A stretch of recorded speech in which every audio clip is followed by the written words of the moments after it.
Alors, quand je me suis retrouvé à la retraite avec mon épouse, on était paysans en fait. Ma femme m'a dit, on achètera une petite maison pas chère à rénover et tu la retaperas pour la retraite et ça t'occupera. Alors donc on cherchait une petite maison un peu partout, enfin en Haute-Loire, parce qu'on a notre famille en Haute-Loire, donc on cherchait en Haute-Loire.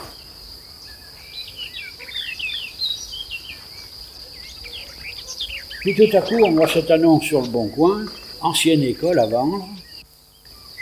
Que cette école était à peu près abandonnée depuis plus de 40 ans. On ne savait pas qu'en faire. Une bâtisse comme ça au Monastier, personne n'en veut. Parce que ça fait quand même 1200 mètres carrés. Avec ma femme, on s'est mis d'accord en 10 minutes. On a eu l'idée immédiatement. Et pour faire revivre, redonner de la vie à ce bâtiment, il n'y a pas 50 solutions. La seule chance qu'on ait, c'est de la faire revivre en tant qu'école, de conserver la mémoire scolaire. Dans une école, quoi de mieux, c'est le lieu parfait pour faire ça, que je sache. Il a fallu faire quelques petits travaux, mais il n'y a pas rien de très important.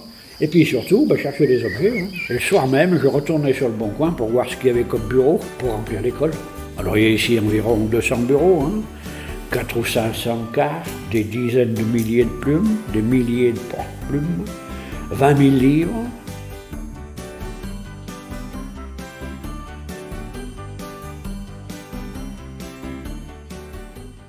Petites filles, elles avaient des jolis petits tabliers en couleur comme ça.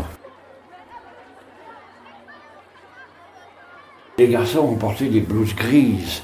Et le maître d'école, il portait aussi une blouse grise comme j'ai ici. Et si on n'avait pas les sous pour acheter des chaussures, on fabriquait ses sabots. Tout en bois, 100% bois. On coupait un arbre derrière la maison, l'hiver, et puis on faisait des sabots pour toute la famille. Ça coûtait 0. Et si on n'avait pas l'argent d'acheter un cartable, on trouvait bien quelques chutes de planchettes qui traînaient par là, et on faisait un cartable en bois. Voilà un règlement ici, il y a toujours eu des règlements dans les écoles. Alors qu'est-ce qu'il nous dit? Aux élèves des écoles, il est défendu de cracher à terre, de mouiller ses doigts dans sa bouche pour tourner les pages des livres et des cahiers, d'introduire dans son oreille le bout d'un porte-plume ou d'un crayon, d'essuyer les ardoises en crachant dessus ou en y portant directement la langue, de tenir dans sa bouche les porte-plumes, les crayons, les pièces de monnaie, etc. Quand on écrit avec ces plumes qu'on trempe dans l'encre, on a besoin d'un buvard. Alors quand on écrit avec ça, on se sert donc de ces papiers. Ça c'est des très vieux buvards. De temps en temps, il arrivait une petite catastrophe. Il y a une goutte d'encre qui tombe de la plume, pouf, sur le cahier. Alors quand le maître il voyait ça, qu'est-ce que c'est ce travail de cochon? T'as encore fait une tache? Alors on attrapait les oreilles, attrapait les petits cheveux, là, puis on déchirait la page, puis il fallait recommencer sans tâche. Alors la deuxième fois, on faisait bien attention, parce que si jamais on faisait une deuxième tâche, ça se grattait un petit peu. Alors c'est là qu'on donnait des coups de règle sur les doigts, et puis pour mettre la honte, on accrochait le cahier dans le dos.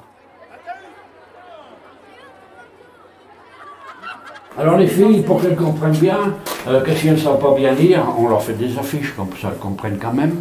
Ici, ça s'appelle le travail de maman le matin, autrement dit, faire son ménage. Quand papa rentre du travail, la maison doit être irréprochable, bien propre, bien rangée, nickel. Le repas doit être prêt, bien sûr, bien cuit mais pas brûlé non plus, attention. La table est mise ou en train. Alors c'est la fille aînée, tablier de ménagère, elle aide la maman. Les filles aident leur maman. Le plus important ici, c'est de nous montrer l'attitude de maman, le comportement de maman. Alors maman doit toujours être bien mise, elle doit toujours être de bonne humeur. Elle doit être souriante, accueillante et désirable.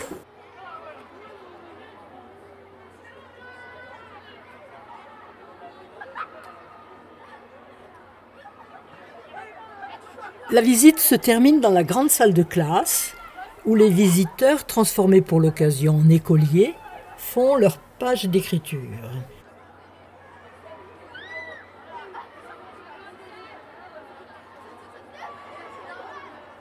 Suit une petite leçon sur le boulier que le maître d'école conclut par une démonstration de la rapidité à calculer avec un boulier.